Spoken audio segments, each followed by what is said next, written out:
Hey guys, it's attorney Michael Huff coming to you today to talk about DUI in Virginia. Some states will make a distinction between DUI and DWI. DUI means driving under the influence.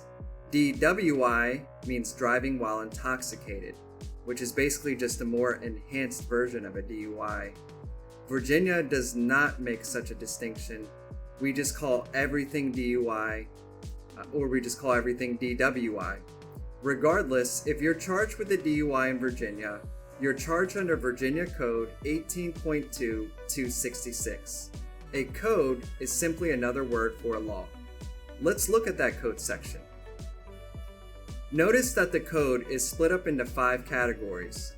What this means is that there is one DUI law, but 5 ways under it which you can be convicted of a DUI. I have highlighted the 2 most common ways I see people get convicted of a DUI. The first way is by you having a BAC of a .08 or higher. That fact standing alone is sufficient to convict you of a DUI. Typically, the officer will determine your BAC with a breath or a blood test.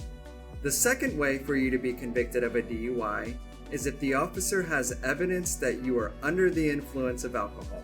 Now, that may seem vague and unclear, but what the courts will typically look at are 4 factors: your driving behavior, your general appearance, your statements regarding alcohol consumption, and your performance on the field sobriety test. If your driving behavior is consistent with you being under the influence of alcohol, the prosecutor will certainly highlight any facts that suggest that, such as swerving, erratic driving, things of that nature. The prosecutor will also focus on your general appearance. The prosecutor will highlight if you smelled like alcohol, if you had slurred speech, if you had bloodshot red and watery eyes, and if you had a hard time standing or walking. The prosecutor will also highlight any statements you made regarding alcohol consumption. And if you have admitted to recently drinking, the prosecutor will certainly focus on that during your trial as well. And lastly, the prosecutor will focus on your field sobriety test.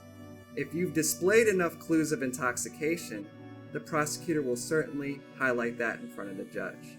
Now, I will do a separate video just on the field sobriety test because they are very technical and I will go through what specifically the officer is looking for. But for now, know that the consequences to a DUI include potential jail time up to 12 months, a potential license suspension of 12 months, 20 hours of ASAP education, which is the Alcohol Safety Awareness Program, a fine, and let's not forget the ignition interlock system that you have to install in your vehicle. That's basically the machine you have to blow into to start your car. And the secondary consequences include substantially increased car insurance rates, demerit points on your driving record, and difficulties with employment in the military. Be on the lookout for future videos. This is attorney Michael Huff. Make sure you like, comment, and subscribe down below. Objection!